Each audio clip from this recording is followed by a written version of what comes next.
Part 1. The Path of Prosperity. Chapter 6. The Secret of Abounding Happiness. Great is the thirst for happiness, and equally great is the lack of happiness. The majority of the poor long for riches, believing that their possession would bring them supreme and lasting happiness. Many who are rich, having gratified every desire and whims, suffer from ennui and repletion, and are farther from the possession of happiness even than the very poor. If we reflect upon this state of things, it will ultimately lead us to a knowledge of the all-important truth that happiness is not derived from mere outward possessions, nor misery from the lack of them. For if this were so, we should find the poor always miserable and the rich always happy, whereas the reverse is frequently the case. Some of the most wretched people whom I have known were those who were surrounded with riches and luxury, while some of the brightest and happiest people I have met were possessed of only the barest necessities of life. Many men who have accumulated riches have confessed that the selfish gratification which followed the acquisition of riches has robbed life of its sweetness, and that they were never so happy as when they were poor. What then is happiness, and how is it to be secured? Is it a figment, a delusion, and is suffering alone perennial?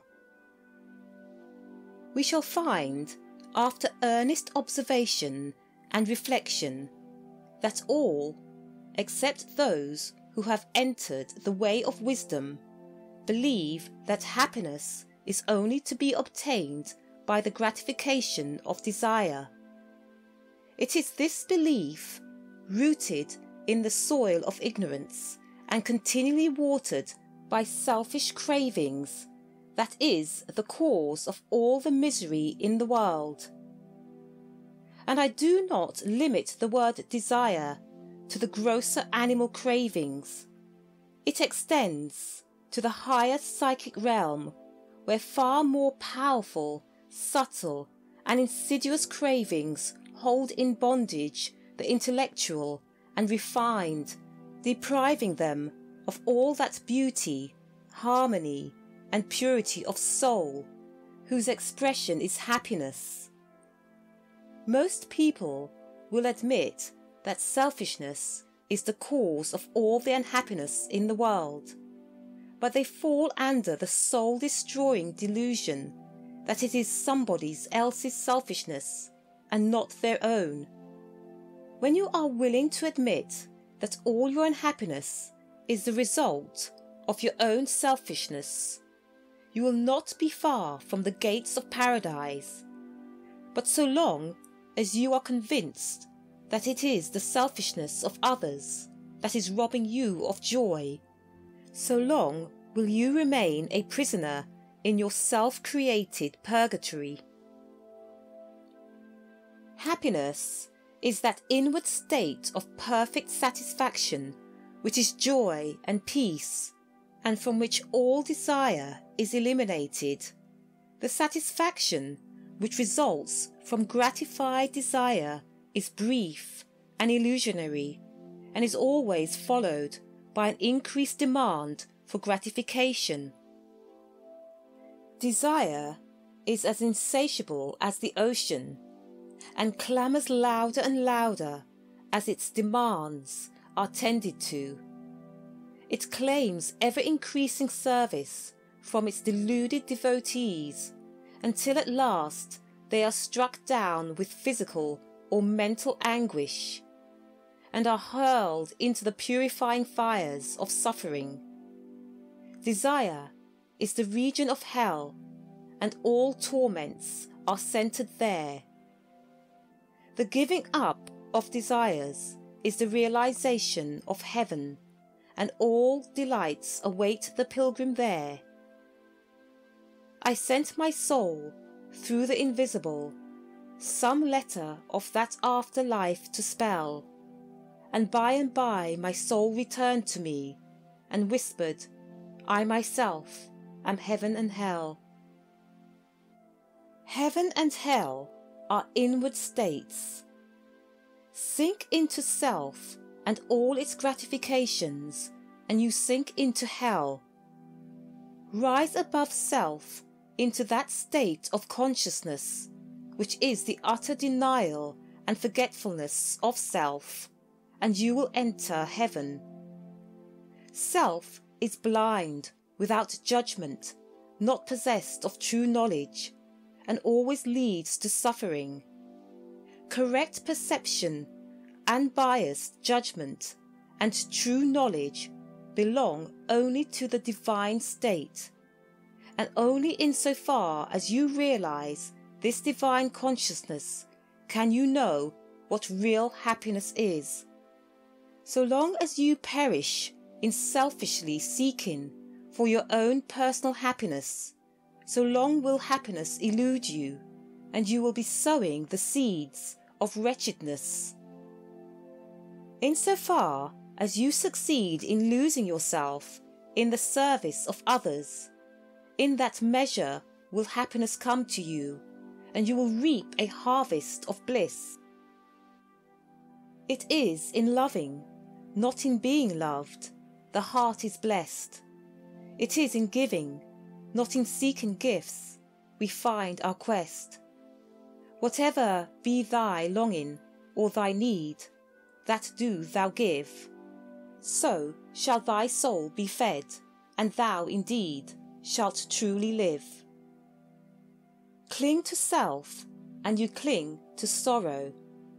Relinquish self, and you enter into peace. To seek selfishly is not only to lose happiness, but even that which we believe to be the source of happiness. See how the glutton is continually looking about for a new delicacy wherewith to stimulate his deadened appetite, and how bloated, burdened, and diseased scarcely any food at last is eaten with pleasure. Whereas he who has mastered his appetite, and not only does not seek, but never thinks of gustatory pleasure, finds delight in the most frugal meal. The angel form of happiness, which men, looking through the eyes of self, imagine they see in gratified desire, when clasped is always found to be the skeleton of misery. Truly, he that seeketh his life shall lose it, and he that loseth his life shall find it. Abiding happiness will come to you when, ceasing to selfishly cling, you are willing to give up.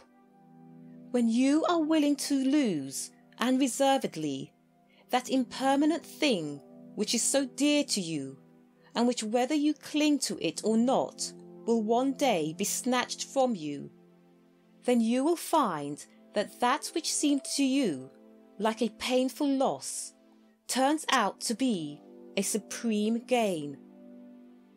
To give up in order to gain, there is no greater delusion, nor no more prolific source of misery, but to be willing to yield up and to suffer loss. This is indeed the way of life. How is it possible to find real happiness by centering ourselves in those things which by their very nature must pass away? Abiding and real happiness can only be found by centering ourselves in that which is permanent. Rise, therefore, above the clinging to and the craving for impermanent things, and you will then enter into a consciousness of the eternal, and as rising above self, and by growing more and more into the spirit of purity, self-sacrifice and universal love, you become centered in that consciousness. You will realize that happiness which has no reaction and which can never be taken from you. The heart that has reached utter self-forgetfulness in its love for others has not only become possessed of the highest happiness, but has entered into immortality, for it has realized the divine. Look back upon your life, and you will find that the moments of supremest happiness were those in which you uttered some word or performed some act of compassion or self-denying love. Spiritually, happiness and harmony are synonymous. Harmony is one phase of the great law, whose spiritual expression is love. All selfishness is discord, and to be selfish is to be out of harmony with the divine order. As we realize that all-embracing love, which is the negation of self, we put ourselves in harmony with the divine music, the universal song, and that ineffable melody which is true happiness becomes our own. Men and women are rushing hither and thither in the blind search for happiness, and cannot find it, nor ever will until they recognize that happiness is already within them and round about them, filling the universe, and that they, in their selfish searching, are shutting themselves out from it. I followed happiness to make her mine, past towering oak and swinging ivy vine. She fled, I chased, o'er slanting hill and dale, o'er fields and meadows in the purpling vale.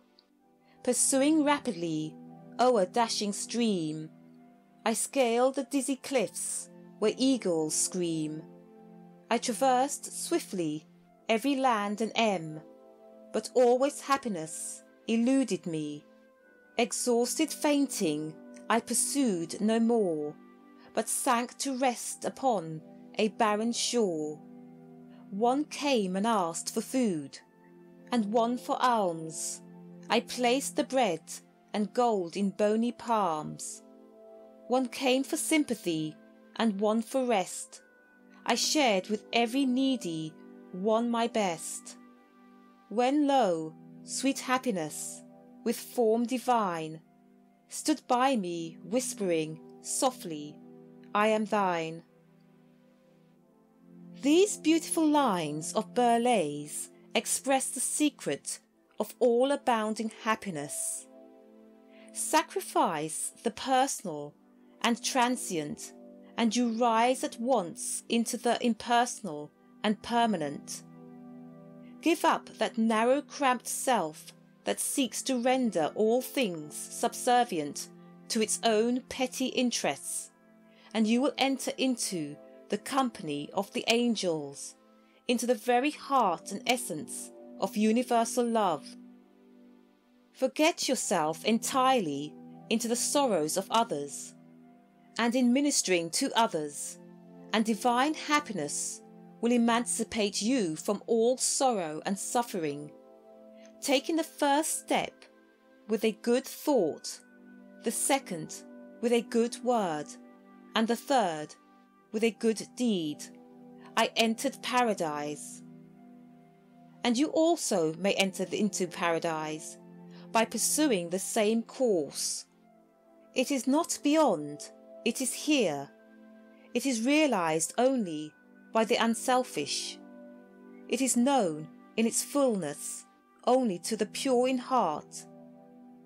If you have not realized this unbounded happiness, you may begin to actualize it by ever holding before you the lofty ideal of unselfish love and aspiring towards it. Aspiration, or prayer, is desire turned upward. It is the soul turning towards its divine source, where alone permanent satisfaction can be found. By aspiration, the destructive forces of desire are transmuted into divine and all-preserving energy. To aspire is to make an effort to shake off the trammels of desire. It is the prodigal made wise by loneliness and suffering, returning to his Father's mansion. As you rise above the sordid self, as you break one after another the chains that bind you, will you realize the joy of giving, as distinguished from the misery of grasping, giving of your substance, giving of your intellect, giving of the love and light that is growing within you.